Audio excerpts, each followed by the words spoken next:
Hello guys, welcome back to my channel. ഇന്ന് നമ്മൾ തയ്യാറാക്കാൻ പോകുന്നത് കോഴിക്കോടുകാരുടെ ഒരു സ്പെഷ്യൽ ഡിഷാണ്. കോഴിക്കോട് എന്ന് കേൾക്കുമ്പോൾ ആദ്യം തന്നെ നമ്മുടെ മനസ്സിലേക്ക് വരുന്നത് അവിടുത്തെ സ്പെഷ്യൽ ഫുഡുകളാണല്ലേ. അപ്പോൾ അതിലൊന്നായ കൊച്ചിക്കോയയാണ് തയ്യാറാക്കാൻ പോകുന്നത്. അപ്പോൾ അതെങ്ങനെയാണ് തയ്യാറാക്കുന്നത് നോക്കാം.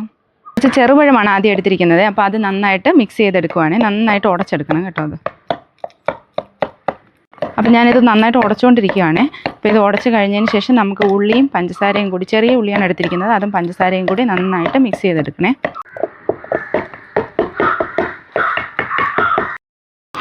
പഞ്ചസാരയും ചെറിയ ഉള്ളിയും കൂടെ നന്നായിട്ട് മിക്സ് ചെയ്തെടുക്കണേ. അപ്പോൾ ആ ഉള്ളിയുടെ ഒരു കുത്തലുണ്ടല്ലോ, അത് പോകാൻ വേണ്ടിയിട്ടാണ് അങ്ങനെ ചെയ്തെടുക്കുന്നത്. നന്നായി മിക്സ് ചെയ്തെടുക്കാവേ.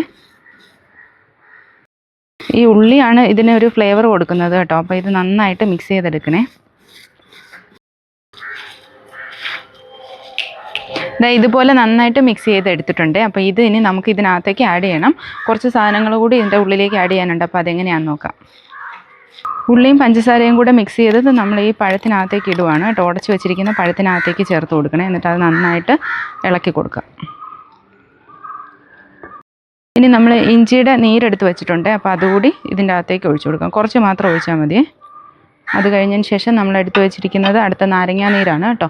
കുറച്ച് നാരങ്ങാ നീര് കൂടി ഇതിൻ്റെ ഉള്ളിലേക്ക് ചേർത്ത് കൊടുത്ത് നന്നായി മിക്സ് ചെയ്തെടുക്കണേ. അതിനുശേഷം നമ്മൾ തേങ്ങാപ്പാൽ എടുത്ത് വെച്ചിട്ടുണ്ട്. തേങ്ങാപ്പാൽ ഇത് നന്നായിട്ട് മിക്സ് ആയതിന് ശേഷം തേങ്ങാപ്പാൽ കൂടി ഇതിൻ്റെ ഉള്ളിലേക്ക് ചേർക്കുന്നുണ്ട്. ഇതിപ്പോൾ 1-ാം പാലാണ് ഞാൻ എടുത്ത് വെച്ചിരിക്കുന്നത്. അതുകൂടി നമുക്ക് ഇതിനകത്തേക്ക് ഒഴിച്ചു കൊടുക്കാം. ഇത് നന്നായി ഒഴിച്ച് മിക്സ് ചെയ്തെടുക്കണേ. അപ്പോൾ ഇതുപോലെ ഒരു ലൂസ് കൺസിസ്റ്റൻസിയിലാണ് കിട്ടുന്നത്. ഇതുപോലെയാണ് കിട്ടുന്നത്. ഇത് നന്നായിട്ട് ഇളക്കിയിട്ടുണ്ട് കേട്ടോ. അതിന് ശേഷം നമ്മൾ ചൂടാക്കി തണുപ്പിച്ച പാലാണ്, പശുവിൻ പാൽ. അത് നമ്മൾ ഇതിനകത്തേക്ക് ചേർത്ത് നന്നായിട്ട് മിക്സ് ചെയ്തെടുക്കുക. അത് നന്നായി മിക്സായി വന്നിട്ടുണ്ട്. ഇപ്പോൾ ഇനി നമുക്ക് ഈ സമയത്ത് മധുരമൊക്കെ വേണമെന്ന് നോക്കാം കേട്ടോ. മധുരം ഉണ്ടോ കുറവാണോ എന്നൊക്കെ ഈ സമയത്ത് നമുക്കൊന്ന് ടേസ്റ്റ് ചെയ്ത് നോക്കാം. ഇത് നല്ല വെളുത്ത അവലാണ് കേട്ടോ. അപ്പോൾ അതാണ് ഞാൻ എടുത്തിരിക്കുന്നത്. നമുക്ക് ഇഷ്ടമുള്ള അവലെടുക്കാം. ഈ അവൽ വേണമെങ്കിൽ ചെറുതായിട്ടൊന്ന് നെയ്യിലോ അല്ലെങ്കിൽ ബട്ടറിലോ ഒന്ന് വറുത്തെടുക്കാവുന്നതാണ്. അതിനുശേഷം വേണമെങ്കിൽ ഉപയോഗിക്കാം. ഞാനിപ്പോൾ വറുത്തതല്ല, മേടിച്ച ഉടനെ അതിൽ തന്നെയാണ് ചെയ്യാൻ പോകുന്നത്. വറുത്തിട്ടൊന്നുമില്ല. ഈ അവലിൻ്റെ ഉള്ളിലേക്ക് ഒഴിച്ചു കൊടുക്കാം കേട്ടോ.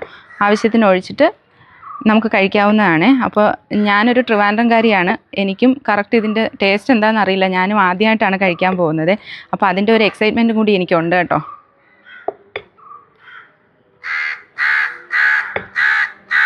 നന്നായിട്ട് മിക്സ് ചെയ്യുവാണ്, നന്നായിട്ട് ഇളക്കിയാണ് കഴിക്കാൻ പോകുന്നത് കേട്ടോ.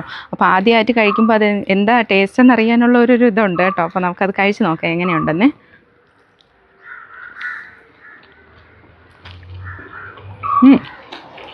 കൊള്ളാം.